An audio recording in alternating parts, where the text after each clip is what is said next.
everybody, Bruno Ferreira here with one more World Cup analysis, and yesterday we had what a game it was. It was so painful to watch. Brazil lost 7-1 against Germany.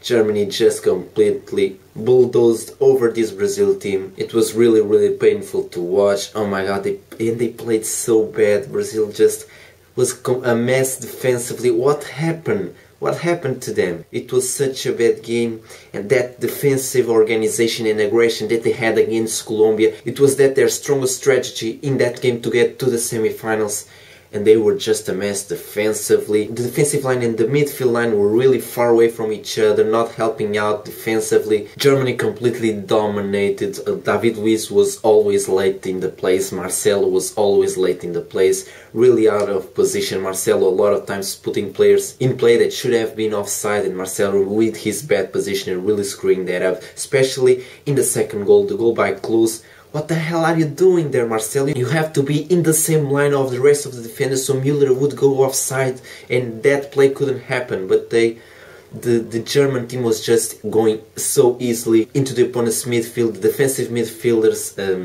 Fernandinho and Luis Gustavo, were just horrible in this game.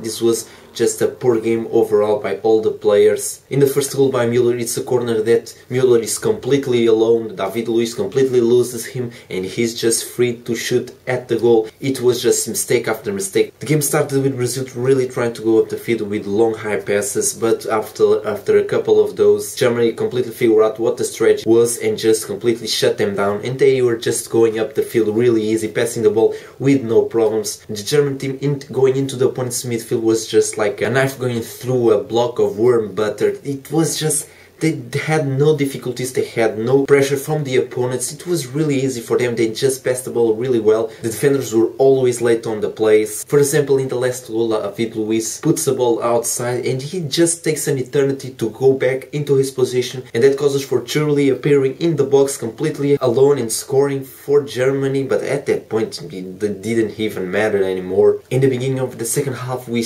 see a little bit of Brazil going up the field, making a couple shots with Manuel Neuer saving all of them, but they were already losing 5-0 at this point, and I think they just were able to go up the field at that point because the Germans were just not even caring anymore, because they were winning 5-0 at the half time. The game ends up 7-1. Oscar scores one goal right at the end of the game, but it doesn't matter because it was just an easy game for Germany, and that can happen in a semi-final. I always predicted that Germany would go to the final, but I never thought that it would be like this. 7-1. They scored 7 freaking goals. I was shocked by what was happening, because as I said, I always thought that Germany would be able to beat Brazil, but losing 4-0 at minute 26. This Brazil team wasn't having a brilliant World Cup, but they were playing somewhat good, and in the game against Colombia they really, I thought, proved that they could hand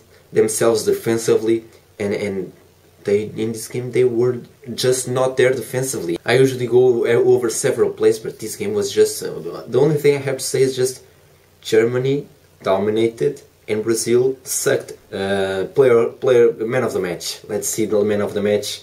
The whole team of Germany, man of the match for all of them. But I think if I have to pick one, it's really a hard pick between, I think, Toni Kroos and Sami Khedira, because they just played. Oh, what an amazing game they both had. But I think I'm going with Khedira, because both of them were really good at reading the game, and they had just tons of space because Brazil just hand them space. But I think Khedira was a little bit better at reading the game and choosing how to play.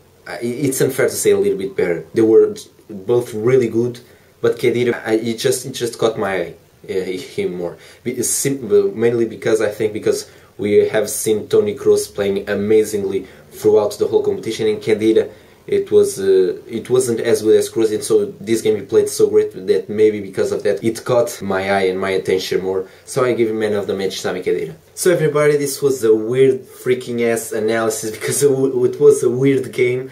But anyway, I hope you enjoyed this video. Don't forget to like, comment and share the video with all your friends. Subscribe to my channel if you haven't already, and as always, my name is Bruno Ferreira and I'll see you next time.